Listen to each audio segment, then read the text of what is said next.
Hey everybody, Pastor Andy Duffy here from Antioch Church of the Brethren with Pastor Bilbo. Say hi, Bilbo.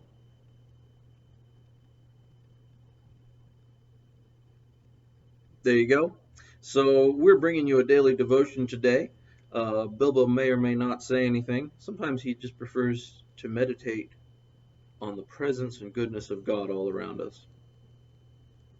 Anyway, today I want to talk to you about Christian diversity and disagreement. Sometimes people ask, why is there such disagreement between folks who call themselves Christians, who attend a church, maybe even the same church? And my take on that question, though there are many certainly factors involved, and not all of them are even spiritually related, but one of them is that over the past 2 millennia, since Jesus walked this earth, churches have not always focused their eyes on Jesus, but sometimes they've let them stray, right? And kind of focus on things beside the road that maybe seem good at first, maybe even Jesus blessed. But if our eyes aren't on Jesus, then they're not where they ought to be. And so we stop following the actual path that Jesus, the person, walked, and we start following or replacing him with religious tradition or language or buildings or politics or all that other baggage that comes with religious traditions. These things can be really good, right? And they can actually point us back to Jesus if we allow them. But if we don't allow them, if they become ends in and of themselves, then we're not really following Jesus anymore. We're calling ourselves Christians, but there's nothing about us that looks particularly Christ-like. In fact, in the Church of the Brethren, we baptize by full immersion. And part of that reason that we do that, to be totally covered in water, for me, is the symbolism that our whole lives have to be immersed.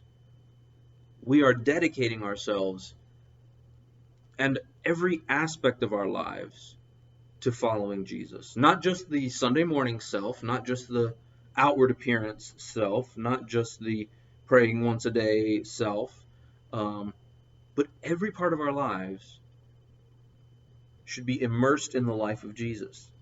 And if we're doing that, then we should begin to notice changes, and we should start actually looking more like Jesus.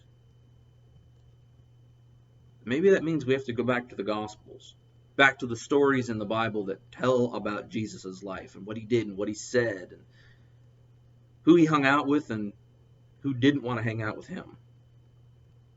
And part of this is on my mind because of some recent news about Liberty University, probably one of the most well-known evangelical connected universities in the United States, and the resignation of their president, Jerry Falwell Jr.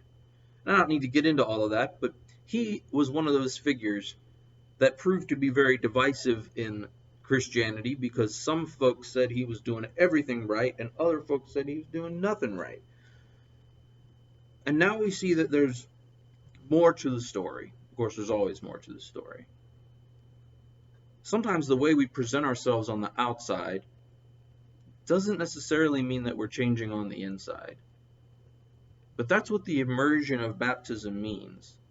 We're dedicating every part of ourselves, outside and inside, to following Jesus. We're not always going to get it right, but we're always trying to refocus. You know what I mean? Like a camera needs to refocus to get in view exactly what we want to be like.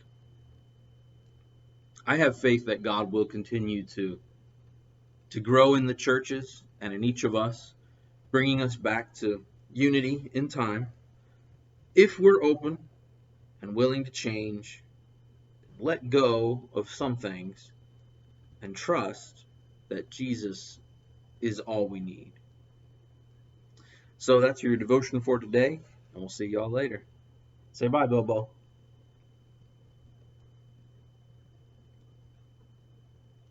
Bye-bye.